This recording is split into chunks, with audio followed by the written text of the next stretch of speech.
നമസ്തേ കുട്ടികളെ, 2024-25 10ാം ക്ലാസ്സിൻ്റെ board exam എഴുതുവാൻ പോകുകയാണല്ലോ.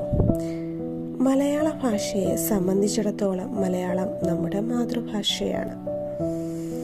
അപ്പോൾ അങ്ങനെയുള്ള മലയാളത്തിൻ്റെ സിലബസിൻ്റെ ഘടനയും മാർക്കിംഗ് സ്കീമുമാണ് ഈ വീഡിയോയിലൂടെ പരിചയപ്പെടുത്തുന്നത്.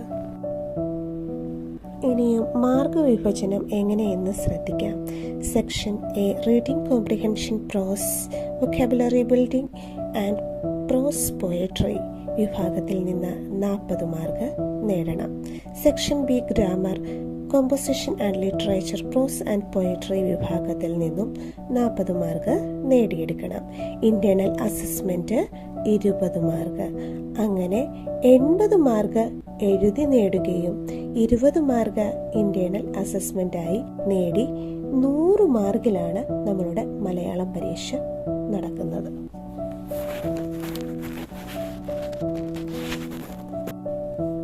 മലയാളം ക്വസ്റ്റ്യൻ പേപ്പറിന് 2 സെക്ഷൻസ് ആണ് ഉള്ളത്. Section A comprehension of unseen passage. അങ്ങനെ 2 അൺസീൻ പാസേജുകളാണ് ഉണ്ടായിരിക്കുന്നത്.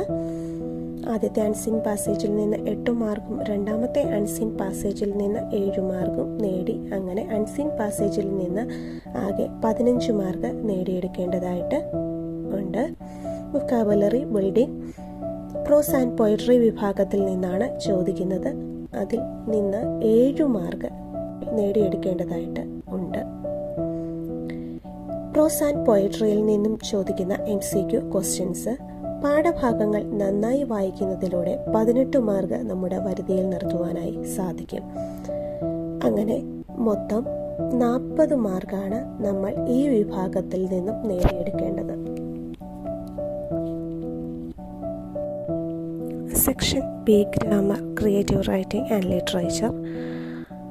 ട്രാൻസ്ഫർമേഷൻ ഓഫ് സെന്റൻസ് ക്വസ്റ്റ്യൻസ് 4 ഉണ്ടായിരിക്കും.